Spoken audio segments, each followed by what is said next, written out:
Olá a todos, eu sou Felipe Mendonça e esse é o Sem Gravata. Aqui no Sem Gravata eu falo um pouco de atualidades, mas com divulgação científica de humanas, então sempre tratando com acadêmicos das diversas áreas, direito, história, filosofia, sociologia e etc. E hoje eu vim aqui falar para vocês um pouquinho da minha área, porque eu sou advogado e eu estou hoje cuidando de um processo que envolve algo que é extremamente comum dentro do nosso dia a dia das atividades forenses, né, que é procuradores ou promotores ingressarem com um processo, provocar o judiciário sem ter provas reais, concretas, de que aquele réu realmente é culpado, principalmente quando se trata de corrupção. Isso é muito comum. Eu vou mudar o crime para vocês entenderem. Seria mais ou menos a mesma coisa de encontrar um corpo caído no chão, na rua, e imediatamente acusar o proprietário da casa em frente como sendo o autor dos disparos, o assassino que matou aquela pessoa.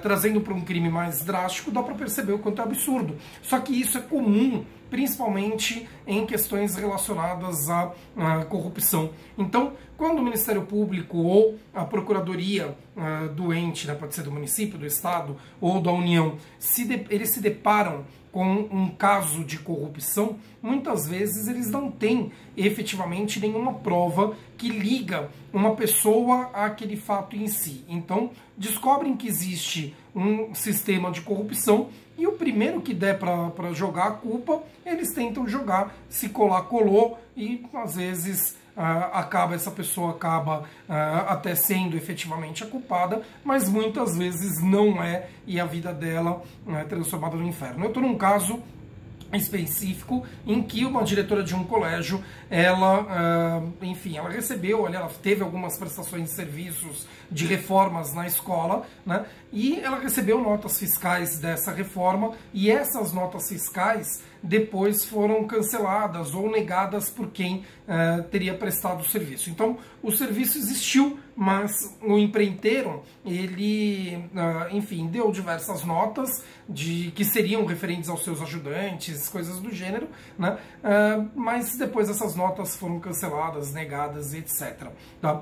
E a minha cliente, ela teve um câncer, então durante as investigações preliminares, o processo administrativo disciplinar, todo esse período ela estava em tratamento de câncer. A comissão processante não quis nem saber, deu continuidade no processo, mesmo sem escutá-la, né? E ignorou em absoluto que nem ao menos todas as notas fiscais eram de períodos em que ela era diretora. Tinha notas fiscais que ela já tinha sido transferida, tinha notas fiscais de períodos em que ela estava em licença, e não tem absolutamente nenhum comprovante de transferência para ela, não tem nada que fale que ela teve um enriquecimento ilícito com esse caso, não tem nenhuma ligação direta que permita falar que ela participou de um esquema de corrupção para lesar aquela escola, não tem absolutamente nada. Sendo ela a diretora, jogaram a culpa em cima dela, mesmo existindo um número significativo de pessoas que são responsáveis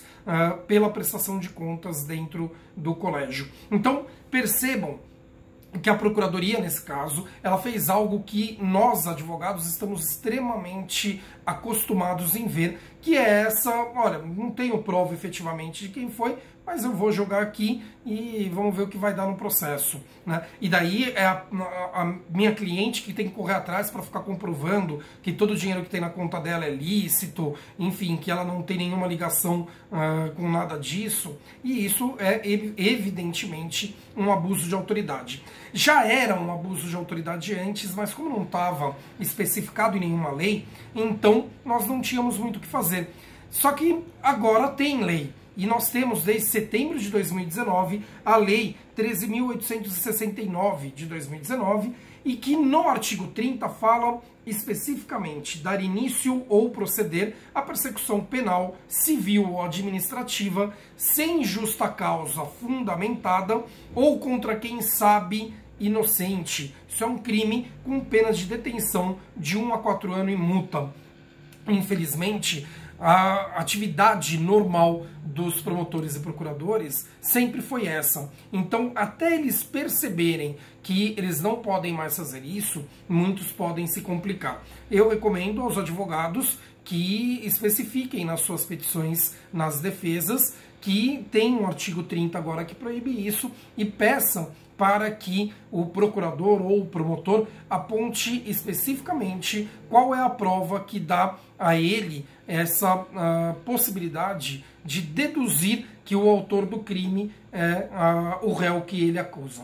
Óbvio, né, quando efetivamente não tem prova, quando você sabe que o teu cliente é inocente e que não foi ele que fez isso, diante do abuso de autoridade, não se calem. Os procuradores e promotores eu recomendo que se atualizem, porque a lei de abuso de autoridade veio para ficar e muita coisa vai ter que mudar da postura, da conduta comum desses órgãos. São os órgãos importantes, repleto de excelentes profissionais, mas precisa mudar algumas posturas para não terem complicações, certo? Bom, então é isso, se inscrevam no canal, cliquem no sininho, compartilhem os nossos vídeos. Eu estou fazendo live agora de segunda, quarta e sexta, segunda às 8h30 da noite, quarta no período da tarde às 16 horas e na sexta-feira à noite também às 8h30, a live bar normalmente com Guilherme Senes, e vamos começar a receber amigos aqui, sempre falando das tretas da semana, certo, gente? Então vejo vocês, até mais, tchau!